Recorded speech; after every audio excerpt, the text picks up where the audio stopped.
que revient cette entreprise délicate. Glissées dans cet enchevêtrement de bois, les poutres sont solidement fixées.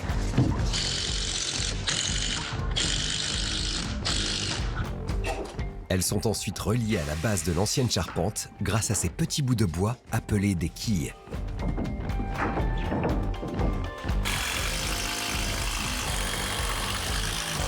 Les quilles sont disposées tous les 60 cm. Les charpentiers doivent se déplacer avec une extrême précaution. Entre le nouvel étage et la famille, il n'y a que 13 mm. Il faut marcher sur les fermettes, parce qu'en dessous, il y a un placo. Donc si on marche sur le placo, forcément, ça va fendre et il n'y aura plus de plafond. On risque de passer à travers si on ne fait pas attention. Il est temps maintenant de découper l'ancienne charpente. N'y arrivé au bas de la construction, la tâche se complique. L'ancien isolant, de la laine de verre, rejette de fines particules et l'air devient rapidement irrespirable. Dans ces conditions particulièrement difficiles, 4 heures seront nécessaires aux charpentiers pour venir à bout de cette ancienne charpente. Ah ouais, mais les dessus, sinon, ouais, je les ai mis là. Mais... Pendant ce temps, sur le toit, José, le chef d'équipe, aidé de Julien, le couvreur, se lance dans la pose des tuiles. C'est glissant, tout ça? Ah oui, là, c'est givré, là. Une opération cruciale. Les tuiles sont la première protection d'une maison contre l'eau. Il nous en faut 3 pour la longueur. Ouais. Mais avant, il faut installer ces éléments en bois appelés lithos. À l'aplomb? Ouais. Ils serviront de support à la première rangée de tuiles. Avec une règle, le premier litho est placé à la toute extrémité du toit. Un exercice de précision. Le réglage du premier rang, c'est le plus important. Parce qu'en fait, ça détermine tout. Si on monte jusqu'en haut et qu'on s'est loupé de 2-3 cm en bas, trop long ou trop court, il faut qu'on démonte tout en fait. Alors pour éviter toute erreur, les charpentiers vont multiplier les mesures. L'extrémité de cette tuile doit tomber exactement au centre de la gouttière. Encore une petite toile, on descend un peu. Là, t'es bien sur les taquets là. Ouais. Voilà, il faut que je sois là. Si je suis trop court, je risque de mouiller le mur. Si je suis trop long, l'eau risque de passer au-dessus de la gouttière. C'est combien là? Pour ne rien simplifier, chaque tuile possède des caractéristiques différentes. Alors on vérifie leur fiche technique. 41%. 39,41, il nous faut au moins un recouvrement de 9 mini. C'est bizarre parce que là on n'est pas à 9, hein. Là quoi qu'on n'est pas loin. Ah si, ouais. Bon bah c'était bon alors. Sur la fiche technique, pour une pente de 41%, il me faut 9 cm de recouvrement. Sinon je suis pas étanche. Ici sur la pente, déjà à l'œil. C'est déjà visuellement. À l'œil ça... Pas mal. Ça fait pas mal aux yeux, donc si ça fait pas mal aux yeux, c'est que c'est bon.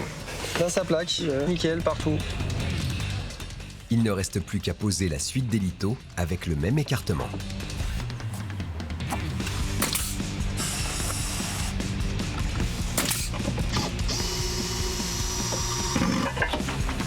Et terminer de poser les tuiles.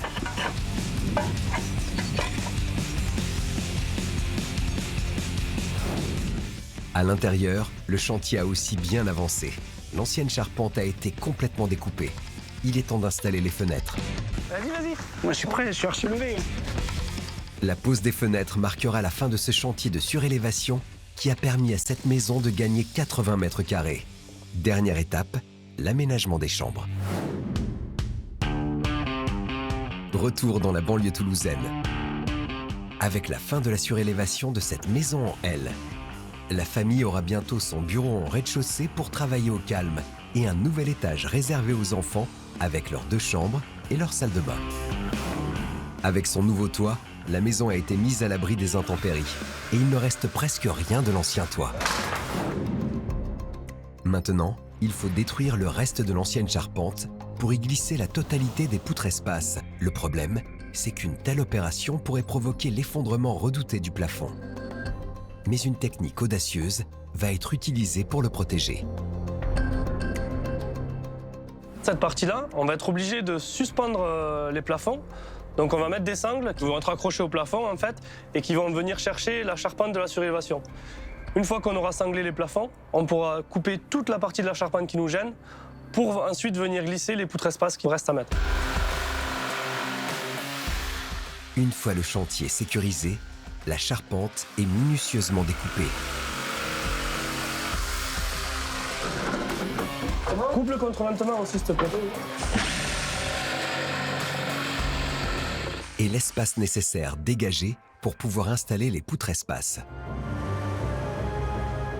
D'ailleurs, la grue est en place, déjà prête à assurer le levage de ces 6 dernières poutres.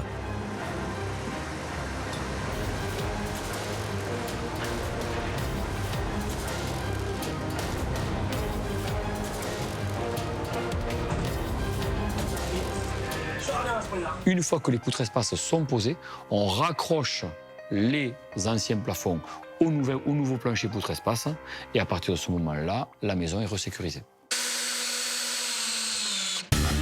Si l'intérieur de la maison est sécurisé, à l'extérieur, il faut encore assurer son étanchéité. À la base du nouvel étage, des tôles en zinc sont découpées pour épouser parfaitement la forme des tuiles et ainsi empêcher toute infiltration d'eau.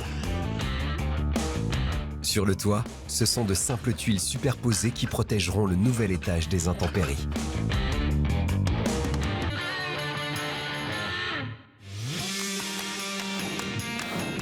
La surélévation de la maison en L est terminée.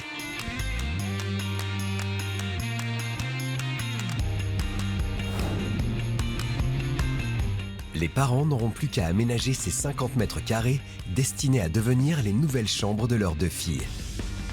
Avec cette surélévation, toute la famille va bientôt retrouver une tranquillité tant espérée.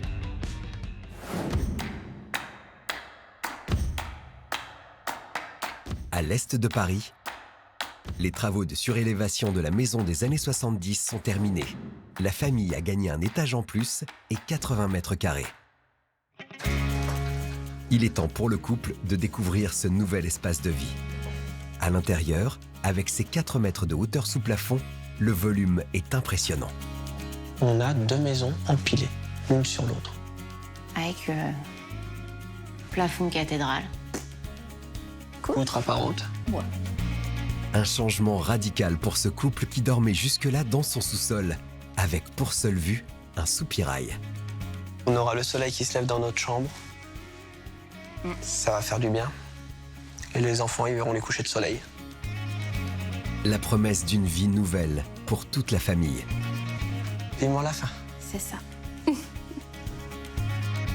2 mois sont encore prévus pour finir l'aménagement intérieur et en profiter pleinement.